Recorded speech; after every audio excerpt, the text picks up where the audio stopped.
Hello everyone. Last video lecture में हमने देखा था प्रिंट स्टेटमेंट कैसे काम करता है।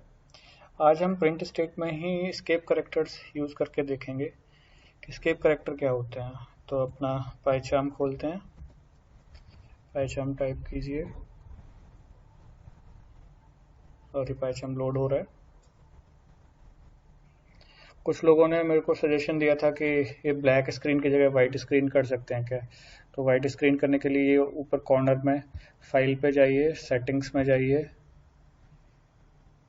सेटिंग जैसी आएगी अपीयरेंस पे जाएंगे। अपीयरेंस के बाद ये जो थीम है उसको चेंज कर देंगे और इसमें हम करते हैं इस बार विंडोज 10 लाइट।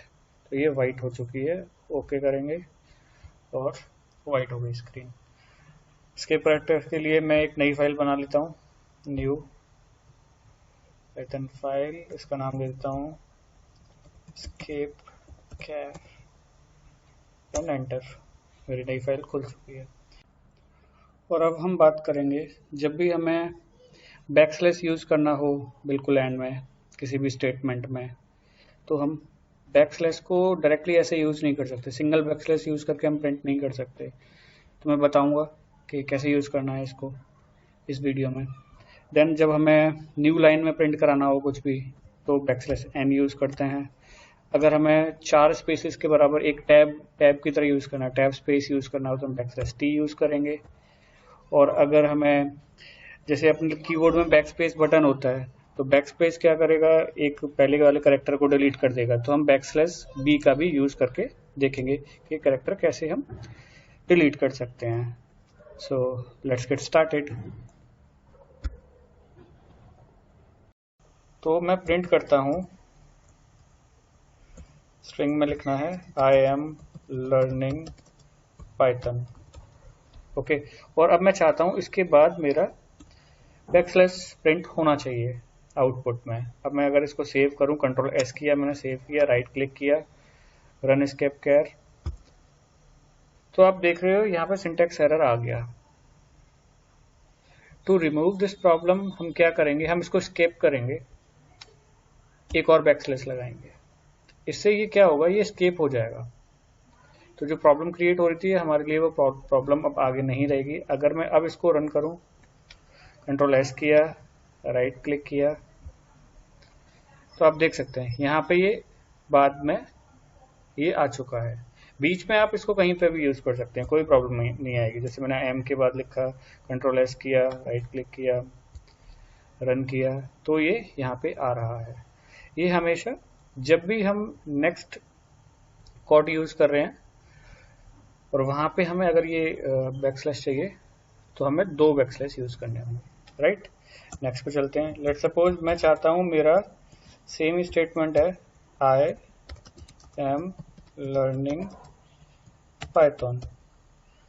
तो अब मैं चाहता हूं मेरा लर्निंग पाइथन है जो नेक्स्ट लाइन में आए, तो मैं क्या करूंगा यहाँ बैकस्लैश एन। इससे इंटरप्रेटर को ये पता चल जाएगा कि मेरे को नेक्स्ट लाइन में जाना है।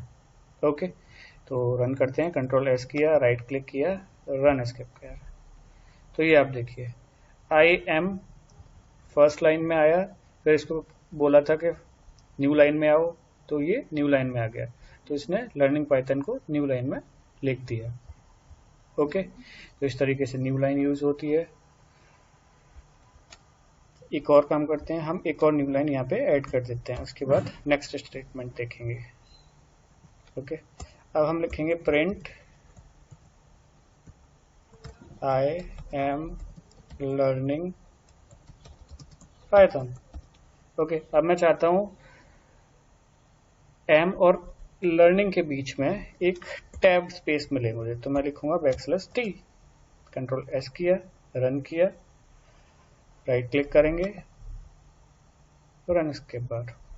तो आप देख सकते हैं आई और एम के बीच में ये बड़ा स्पेस मेरे को मिल गया, मतलब ये इक्विवेलेंट टू 4 स्पेसेस होगा और ये एक टैब के इक्विवेलेंट है। तो ये जब भी हमें अपनी स्ट्रिंग में टैब चाहिएगा हम बैकस्लैश टी यूज करेंगे। ओके, अब हम बात करते हैं बैकस्लैश बी की। जैसे अपने कीबोर्ड में बैकस्पेस बटन होता है वैसे ही बैकस्लैश बी का हम यहाँ पे यूज करके देखते हैं। तो मैं लिखता हूँ प्रिंट,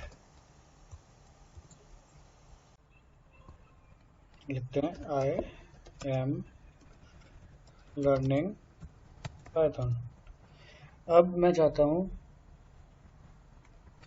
इस जगह n और i के बीच में मैंने लिखा \b। ओके, रन करते हैं। कंट्रोल S किया, राइट क्लिक किया, रन एस्केप पर। अब आप यहाँ देखिए n हमारा गायब हो चुका है, जैसे कि \b बैकस्पेस की तरह मैंने बताया था, एग्जैक्टली वैसे ही काम किया इसने। यहाँ से n इसको हटा दिया है। अगर मैं एक बार फिर से देखूं, यहाँ पे मैं एक बार और \b लिखूं, सेव करूं, कंट्रोल S, रन करें, रन एस्केप के बाद। अब आप यहाँ देखिए, यहाँ से बाई गायब हो गया। तो एग्जैक्टली ये बैकस्पेस की तरह काम करता है। तो एक बार रिकैप देख लेते हैं हम। अगर हमें कभी भी बैकस्पेस चाहिए, सॉरी बैकस्लैश चाहिए एंड में, तो हमें 2 बार यूज करना होगा, बीच में हम कहीं पे भी यूज कर सकते हैं। न्यू लाइन में चाहिए तो न्यू लाइन के लिए हमारा ये \n हो गया। टैब चाहिए तो \t हो गया। बैकस्पेस चाहिए तो \b यूज कर सकते हैं। So this is it about this lecture. See you in the next lecture. Thank you.